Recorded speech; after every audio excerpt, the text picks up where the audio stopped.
Hello there, greetings. So this is sort of a retake, a redo of a previous video, trying to find my right message that I actually want to share. So, everything, I've mentioned this, everything that I work with is this relational intimacy with all of life. And this more holistic way of operating is relationship with self, relationship with others, relationship in intimate relationships themselves, romantic relationships, and our relationship with life in the bigger picture. Meaning, not just our animals and our plants and our beautiful trees and planets, um, but the embodiment process of all of this. Because life is not just segmented into, specific little pieces of the pie, right? Living holistically, we want to be engaged with the whole pie and enjoying the whole pie. And that's going to happen through coming into a deeper relationship, connection, communing. So I want to talk about the elements because we're getting ready to start shifting seasons. And, I do the moon meditations, which help to keep us within the relationship with those lunar cycles. And now we're sort of coming into fall in the northern hemisphere. So it's how to stay in connection with this shifting, how to stay in relationship with it, how to remain in that state of harmony and grace and peace. So when we're talking about living with the elements and living elementally, there's the external elements, and I'm going to share a story about that, but there's also the internal elements. Our innate constitution, I want to balance this better, our innate constitutions that help us to live life in a more harmonious way. But first, let's talk about the external elements and our relationship to them, right? So back in the 90s, some of you may know this story. I got a job, my favorite job, probably one of my favorite jobs ever, working outside at a floral stand. And it was in Portland, Oregon, and it was right down in the center at Pioneer Courthouse Square. And so that was like the hub of the city.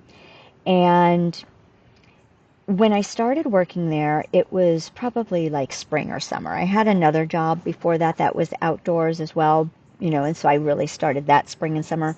But then I moved to this stand and it was spring and summer.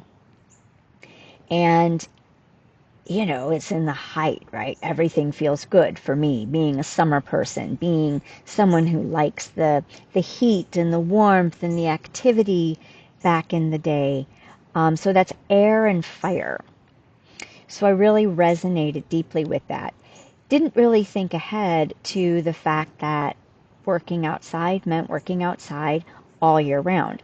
So what I learned over, those few years working outside all year round, unless it was going to be 32 degrees, and at that point, usually around, if we were already open, between like 33 and 35 degrees, we would start shutting things down, right? Breaking down the stand, breaking down the displays, all of that. But otherwise, we were open. And it didn't matter the downpour. It didn't matter the wind, how windy it would get most of the time. And it didn't matter how hot it was, which wasn't really the issue in Oregon then. So, so I fell in love with working outdoors and being really more deeply connected to the shifts and the changes of seasons and the elements. Historically, before that, and even after, I'm not a cold weather person. I don't like cold. I get cranky in the cold because my constitution tends to run cold in general because I'm more of the air with next level fire, but I tend to be cold easy, so I liked warmth. And when we moved into the fall and winter, particularly that first year, it was amazing. It was hard. It was challenging. And what one of the lessons that I learned from that was I had to learn to be with what was. Meaning, if my hands and my feet were wet because we worked with a lot of water and gloves weren't always practical, and my fingers and toes were numb, I would just be with the sensation. This prevented my pain and suffering, so to speak, right? I would be with what was. I would be in acceptance. I would breathe through it. I would move around as much as possible, which was not hard to do. Um, and and I'm not going to say I would buck up, but in some ways I had to access a deeper fortitude and resilience within myself. And you know, it was sort of this interesting challenge that I appreciated because I learned that I was learning so much about really stretching my comfort zones and really accessing deeper levels of neutralization, right? Not choosing for or against. And I hadn't even gotten into the spiritual path of actually practicing these practices. But naturally, I was moving into that area of understanding that if I could be right there in the middle ground and be present with the moments of what was, my and be with the sensations rather than trying to get away from them, I felt more at ease and at peace internally. Now, that doesn't necessarily mean that, some of those mornings I would wake up in the winter and I could hear it just pouring down rain, right? And it was dark and I would feel so much resistance like, man, I'm not feeling this today. I am not into this today. But I'd get up, I'd trudge outside, right? I'd load up, and I didn't wear like galoshes or raincoats because it was very hard to move around the space because it's a very active job, especially when you're working outside. Um, so I would just layer up, layer up, layer up, and and and within 5 minutes, once I was out there in the rain, what I would notice was that normally the rain felt more of a downpour inside than it did when I was outside. Once I got outside, once I got a little wet, once I got more acclimated to the temperature, it was actually really kind of nice. I kind of started liking that cooler weather. If it wasn't raining, I usually would walk the mile back and forth from where I lived in Northwest Portland down into downtown and heat up my body, right? My body would heat up from the movement, from the activities. So my system was learning to regulate with nature. My system was learning how to regulate itself on a deeper holistic level. So, I did this, probably 3 to 4 winters, and would really, um, I grew to really love the transitions of the seasons. I did not suffer from seasonal depression like a lot of people in the Pacific Northwest do. I didn't get sick hardly at all during those years that I was working outside. I had more energy. Again, I had more resilience. I had more fortitude. I was able to acclimate to the temperatures each year in a progressively more graceful way. And I felt healthier. Like I said, I didn't get sick. My immune system grew in its strength.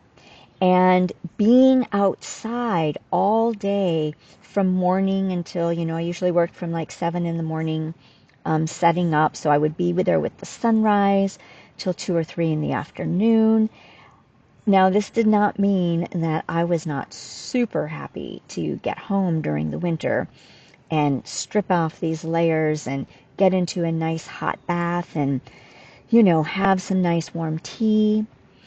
But then I really appreciated that, right? Like I felt that nourishment on a deep, deep level. So, so, you know, that period of time really enabled me to create a different relationship with the elements. And it didn't mean that I had to like them all the time, but I could appreciate the power of nature. And this carried over years later when I was married and we moved to Arizona. And, that's a very dry heat, which was fine with me for a while. But I actually started going into perimenopause at that point in time. And that was like in 2008, 9, 10, 11, somewhere in there. And, like 3 years in, that heat, that dry heat, because my internal elemental constitution was changing, right? So I was moving into hot flashes. So that heat of the external was feeling like combustion in my internal. Whereas before that, I was much more air. And I didn't have a lot of heat. I didn't have a lot of water in my system. And I certainly naturally don't have a lot of earth and grounding. But when we moved there, one of my favorite things were the monsoon seasons, right? Wild, wild torrential downpours, the wind, the lightning, the thunder. And I would just get so excited about that. And I would go outside and it was still warm, so I'd be in my bare feet and just like feeling the consciousness, right? The elemental power of life in its intense formations, and recognizing that, wow, I've got that inside me as well. So when we start to recognize that what is inside is outside, right? What is above is also below, right? We are interconnected in all these ways. And when we start to move with that awareness, with that relational intimacy, and connect into where is my constitution, meaning where is my elemental ratio through different phases and stages of my life. What temperatures, what seasons, what geographic locations, right, are working for me at one phase of my life that don't work for me at another phase of my life. One of those things is going to be what's happening with our own constitution, with our own elements. And they're always going to be seeking balance, right? It's going to be seeking that harmony and homeostasis. and that nice equilibrium. So we have an opportunity to always be refining what is right and true for us, right? What is divinely aligning at any given point, and our bodies are going to reflect that to us. So, whatever season you're moving into, if you're in the southern hemispheres, you're moving into spring, I believe it is. Northern hemisphere, we're moving into fall. So, how do we start preparing? Do you know what your natural constitutions are? Do you know what your natural elemental balance is? One of the things that can inhibit our deeper vitality and resilience and fortitude is if we live predominantly all year round with either the heat or the air conditioner on. Because what happens when we are living in artificial temperatures where they're controlled, right? In these small ratio of what we've conditioned our comfort levels to be, we're limiting our expression. We're limiting our health and vitality expression. So one of the things that is great to do, maybe you're feeling this in the southern hemisphere, but certainly up here in the Midwest right now, I know like on the West Coast, there's still a fair amount of heat going on. But, and if you live in a climate that's like summer all year round, I know a lot of people love that. For me, I felt really disconnected from the seasons and the energies of the seasons. And I had to, when I lived in Los Angeles, I had to like really sort of attune my awareness to the night and day, the sunrise, sunsets, because the temperature was, stayed within that very comfortable zone, which has its benefits. But I felt disconnected from light and dark, right? I felt disconnected from rest and rejuvenation because certain metropolitan areas are just busy all the time. And that energetic does not support, that's a very masculine fire and air energetic. It doesn't support our feminine parts that need to rest and digest, to sit back and receive, to fill up again from inside, rather than give out all the time. So so that's just that tangent. So everybody gets to work with that more mindfully if you feel called to. But in the Midwest, or in the parts of the world or country where you've got more four seasons, we can start transitioning now, right? So I'm already starting to think about the warming spices, for fall and winter. I don't cook a lot and I don't have a big repertoire, but I do love herbs and spices. And what kind of teas are going to really feel nourishing as we move into the winter, and what kind of herbal teas can I start to use as a little bit of a cleanser after now moving out of summer. We're still in the bounty for a little bit more, right? The abundance and the fullness of the end of the summer season. But what I'm noticing is that, here's something that you can play with. You can play with, if you so choose, turning off your air and your heat right now, and allow natural air to move through your homes through parts of the day, right? To clear your home, to be only in the seasonal temperatures, so that can start to speak to your body, so that can speak to your elements, so that you spend more time, right? Every morning I get up and I get my bare feet on the earth. I do my prayers. I do my little song and dance outside. And I do the same most evenings. And the temperature's getting cooler in the morning. And that first step, it's like, oh, the grass is cold and it's wet. And I'm a little bit chilly, but it feels like rejuvenating, right? And in the morning, I just open up my windows and that fresh air comes in and it's quiet and it just feels so good.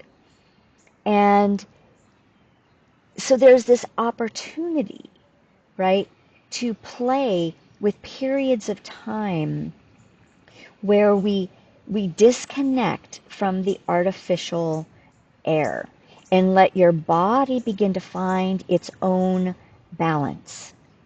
When we're in the artificial temperatures, we lose that versatility of that fortitude and resilience and, vitality that I was talking about. And I'm not by any means saying everyone has to not use temperatures, not use air, not use heat. I do when needed. But I also enjoy when I'm home and during the day just to really feel the fresh air around my house, sweeping through when the wind blows. And it's very nurturing. And there's something about communing with the elements that becomes a part of where we're going as we move towards more subtle realities. So what's another thing, if you feel called to do this? Again, it's getting outside every morning and every evening. And until it gets super cold, or as much as you can bear, I don't do it through winter in my bare feet. But I still come out every morning and I greet the sun and I do my sun gazing, or I keep my eyes closed and I commune with the temperatures. Is there a wind? Is it breezy? I listen for the changes in the bird songs that are coming later in the day because the sun is rising later. Connecting to the natural cycles and rhythms as a sacred part of our life helps us to land our energy, helps us to stay connected, embodied. I have that video I did a little while back. Are you living embodied?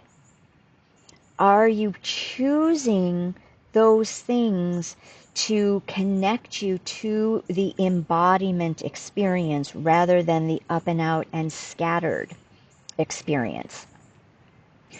And tuning into our own elemental constitutions is super powerful. Everybody that I work with, we always start with, ascertaining what are your predominant elemental expressions right now.